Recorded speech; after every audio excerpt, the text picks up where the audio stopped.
지난 한 해 파이코인을 바라보는 시장의 시선은 냉담했습니다. 가격은 움직이지 않았고 관심은 점점 줄어드는 듯 보였습니다. 그래서 많은 분들이 이렇게 말했습니다. 파이코인 끝난 거 아니냐. 하지만 시장은 언제나 아무도 보지 않을 때 방향을 만듭니다. 파이코인이 다시 주목받는 이유는 분명합니다. 감정이나 기대가 아니라 상승을 만들 수밖에 없는 조건들이 동시에 맞물리고 있기 때문입니다. 첫 번째 이유는 이미 바닥을 확인한 가격 구조입니다. 오랜 시간 하락과 횡보를 거치며 단기 투기 자금은 대부분 이탈했습니다. 이제 남아있는 것은 급등을 노리는 자금이 아니라 움직임을 기다리는 구조입니다. 이 구간에서 시장은 항상 같은 선택을 합니다. 리스크보다 반등 가능성을 먼저 보기 시작합니다. 두 번째 이유는 오픈 메인넷 이후 실사용 단계 진입입니다. 파이코인은 더 이상 될 것이다가 아니라 되고 있는지를 검증받는 단계에 들어섰습니다. 결제, 송금, 교환, 작지만 반복되는 사용이 쌓이면 이 코인은 더 이상 실험이 아닙니다.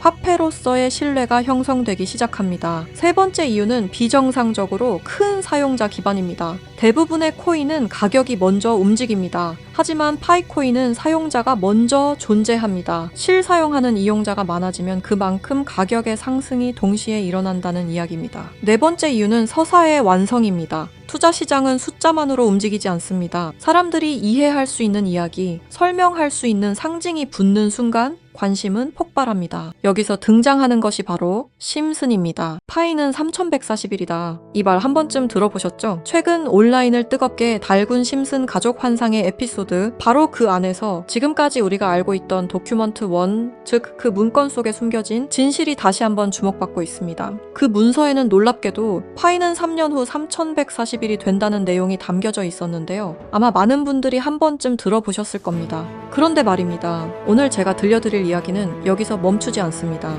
지금부터는 아직 공개되지 않았던 도큐먼트 2페이지와 3페이지, 즉 비밀리에 감춰있던 그 문건의 내용을 함께 보실 텐데요. 그 안에는 단순한 숫자를 넘어 파이의 미래와 3년 후 상장될 거래소의 이름까지 상세하게 기록되어 있었습니다. 과연 이 모든 게 우연일까요? 아니면 철저히 계획된 예언일까요? 그럼 거두절미하고 영상 지금 바로 시작하겠습니다.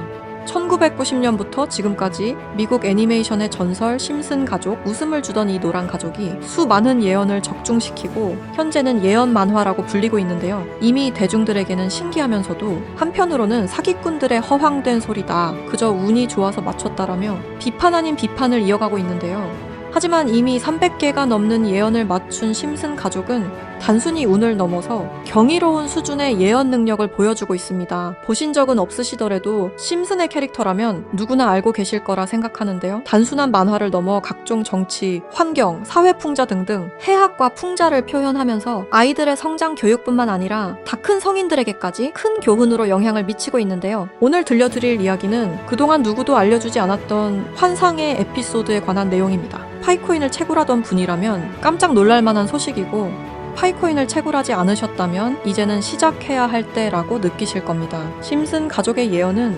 방송사에서도 기사로 다룰 정도로 총 300개가 넘는 예언들을 했는데요. 그런데 이 만화 심슨 가족의 에피소드 중에서는 전 세계에서 방영이 금지된 에피소드가 딱 하나 존재합니다. 해당 에피소드가 방영이 금지되어 버린 것은 바로 이 에피소드에 출연한 어떤 남성 때문이었는데요. 이 에피소드에 관한 이야기를 하기 전에 파이코인에 관한 예언은 그 전에도 있었죠. 현재 앞에 보이는 이 포스터에는 파이코인의 떡상을 예언하고 있는데요. 2012년 파이코인이 탄생하기 전에 출시된 에피소드, 모두가 아는 유명한 장면이 발견되었습니다. 2개의 포스터와 아틀라스 동상, 그리고 하늘을 뚫고 상승하고 있는 그래프와 선물이라는 문구까지 하나하나 전부 면밀히 살펴보도록 하겠습니다. 2가지 포스터 중 한 가지는 파이오니어에게는 굉장히 유명한 I love 파이와 다른 하나는 태극권을 연상케 하는 그림입니다. 태극권은 동양의 상징으로 자주 쓰이고 있으며 실제로 파이코인은 베트남과 중국을 선두로 아시아 전역에 큰 변화를 개척하고 있습니다. 그리고 그 옆에는 지구를 업고 있는 아틀라스 동상이 있으며 정확히 이 동상은 록펠러 센터 건물에 있는 랜드마크 격인 동상으로 자리매김하고 있습니다. 결국 파이코인의 벤처 캐피탈은 세계적인 변화의 주역, 록펠러 가문으로 드러났는데요. 록펠러 가문은 거대한 부를 가지고 세계 금융시장을 실제로 쥐락펴락할 정도로 막강한 세력인데요. 이 가문에서 실제로 파이코인을 지지한다는 입장을 발표하며 파이코인에 대한 음모론이 기정사실화가 되기도 했죠. 마지막으로 기프트는 선물이라는 뜻으로 심슨 가족이 우리에게 주는 선물이라고 해석이 되고 있습니다. 그리고 하늘을 뚫고 상승하는 그래프까지 직관적으로 파이코인의 엄청난 잠재력을 내포하고 있는 것으로 보이고 있죠. 영상이 이렇게 끝나면 다른 파이코인 영상과 다를 게 없어 보이죠? 이제부터는 제가 유튜브 영상 어디에도 없는 파이코인에 관한 심슨의 추가적인 예언까지 한번 알아보도록 하겠습니다. 극소수만이 아는 심슨 가족의 에피소드 중에는 전 세계에서 방영이 금지되어 버린 이른바 환상의 에피소드로 남은 작품이 존재합니다. 바로 세 번째 시즌 첫 에피소드인데요. 해당 에피소드의 제목은 스타크 레이빙 데드입니다. 해당 영상이 한국에서 방영할 당시 MBC에서는 정신병동, 그리고 EBS에서는 리사의 쓸쓸한 생일이라는 제목으로 각각 방영되기도 했던 에피소드입니다. 그렇다면 이 에피소드는 대체 왜 방영이 금지되었던 걸까요? 간략하게 이 에피소드의 줄거리에 대해 말해보자면 호머 심슨이 어느 날 정신병원에 입원하게 됐고 그곳에서 자신을 가수로 착각하고 있는 환자 레온 컴퍼스키라는 남성을 만나게 됩니다. 그와 같이 다니며 둘의 사이는 더욱 더 돈독해지고 그는 틈이 날 때마다 주인공인 호머 심슨에게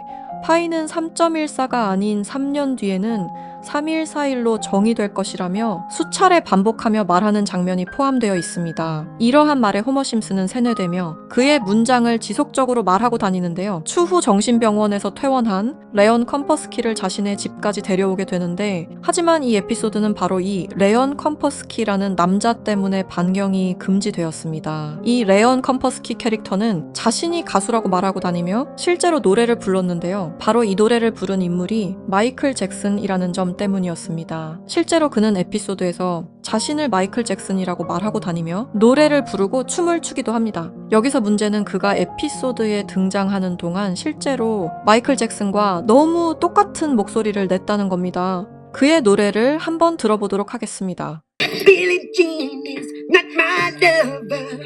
She took the girl who says that I am the one. 여러분 잘 들으셨나요? 여러분들은 어떨지 모르겠지만 적어도 제가 듣기로는 실제로 마이클 잭슨이 부른 것 같은 느낌을 받았는데요. 똑같은 목소리와 창법을 흉내내며 호머 심슨에게는 파이는 3.14일이라며 에피소드 내에 틈틈이 계속해서 언급했습니다. 하지만 당시 세계적인 팝의 황제 마이클 잭슨이 참여했다는 이유로 이 3.14일이라는 숫자는 세상에 묻히게 됩니다. 몇 년 후에 심슨의 총 제작을 맡고 있는 맷 그로닝마저도 레온 컴퍼스키는 마이클 잭슨이 맞다고 하였는데요.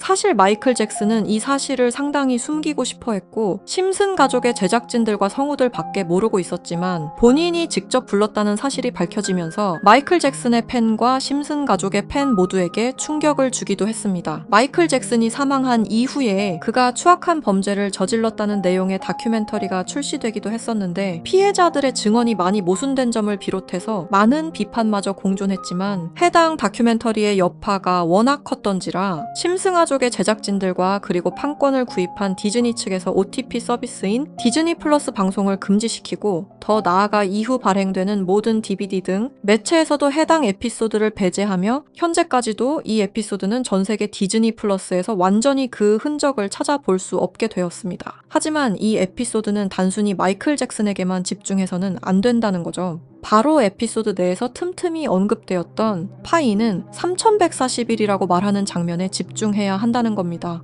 그 중에서 바트 심슨이 발견한 라이언 컴퍼스키의 책에서는 이러한 내용이 있었는데요. 만약 당신이 3년 동안 기다린다면 1파이당 가격은 3141달러가 될 것이다. 이렇게 적혀 있었습니다. 또 하나 충격적인 예언은 2022년 HTX 거래소가 파이코인을 도둑 상장한 것 또한 예언되어 있었으며 그리고 그곳에는 가짜 이렇게 적혀 있었습니다. 다음 내용은 더욱더 충격적인데요. 바로 2025년에 파이코인이 거래소에 상장이 된다는 예언입니다. 실제로 OKX 거래소에서 지난 2월 20일에 현물 거래를 지원하기로 했죠. 이 책의 내용에 따르자면 상장된 이후 3년이 지난 2028년에 들어서 파이코인은 3141달러, 한화 약 450만 원 가량에 도달할 것이라는 내용이었는데요. 그리고 이 뒤에는 놀라운 내용이 하나가 더 있었습니다. 파이코인 상장에 관한 정확한 날짜와 매년 최고점과 하락 시점 등등 매우 디테일한 내용들이 포함되어 있었습니다. 이러한 예언들은 파이코인 미래에 대한 기대감을 더욱 증폭시키고 있었는데요. 저는 이 내용을 저희 찐 구독자분들과 공유하려고 오늘 영상을 찍게 되었습니다. 이 내용은 실제 제가 직접 알아낸 최초의 정보라고 자부하고 있습니다. 저희 채널 구독해주신 구독자분들이 아닌 이상 이 내용이 외부로 유출되는 것을 저는 절대로 원하지 않습니다. 너무한 처사라고 생각하실 수 있지만 제가 피땀 흘려서 얻은 정보인 만큼 제가 원하는 사람들과 공유하고 싶은 마음이 가장 큽니다. 큰 돈을 벌 수 있는 기회가 생기는데 이 기회를 아무것도 아닌 사람들과 나누는 게 저는 싫은 겁니다. 그러니까 저희 채널 구독해주신 구독자님들만 알 수 있게 이렇게 설문 작성을 하며 신청을 받고 있습니다. 신청을 해주신 모든 분들께 드리는 게 아니라 구독과 좋아요 그리고 댓글을 남겨주신 분들 한해서만 드리고 있으니까요. 꼭 구독과 좋아요 그리고 댓글까지 남겨주시고 아래 설명란에 링크 타고 들어오셔서 심슨의 비밀 정보 내용 꼭 받아가시길 바라고요. 제출 버튼까지 눌러주셔야 저희가 확인이 가능하니까 제출 버튼까지 꼭 눌러주시기 바랍니다. 만약 진짜로 3년 뒤에 이 거래소에 상장이 되고 누구보다 빠르게 먼저 이 정보를 알고 있다면 7조 원을 벌어들였던 시바이누 부자처럼 우리도 부자가 될 수 있는 길을 알게 되는 거라 생각하는데요. 진짜 부자가 되고 싶으신 분들, 더 이상 돈 때문에 구질구질하게 살기 싫으신 분들 이 기회 놓치지 마시길 바랍니다. 오늘 영상은 여러분들에게 희망찬 영상이 되었으면 좋겠다는 마음으로 알차고 꼼꼼하게 구성했으니까요. 다음 영상도 많이 시청해 주셨으면 좋겠습니다. 시청해 주셔서 감사합니다.